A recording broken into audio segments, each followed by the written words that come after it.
ఆరోగ్యశ్రీ అంత గొప్ప ఫ్లాగ్షిప్ ప్రోగ్రామ్ని పూర్తి స్థాయిలో అమలు చేయకపోవడానికి కారణం ఏంటి? అండ్ మీ గవర్నమెంట్ ఈ విషయంలో ఎలాంటి చొరవ తీసుకుంటుంది? 2019లో మనం కనుక చూసుకున్నట్టయితే ఆరోగ్యశ్రీ ప్రొసీజర్స్ 1059 ఉండేది.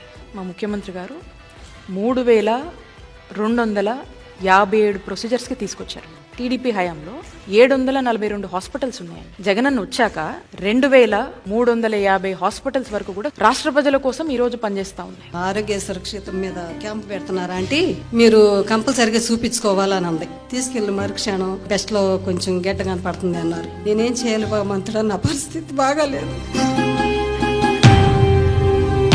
హాస్పిటల్కి వెళ్తే ఆ రోజు అన్ని టెస్టులు చేశారు. ధైర్యం చెప్పి తీసుకెళ్లారు, ఆపరేషన్ చేయించారు. నాకు ₹1 ఖర్చు కాలేదమ్మా. మంచి భోజనము, టిఫిన్, పాలు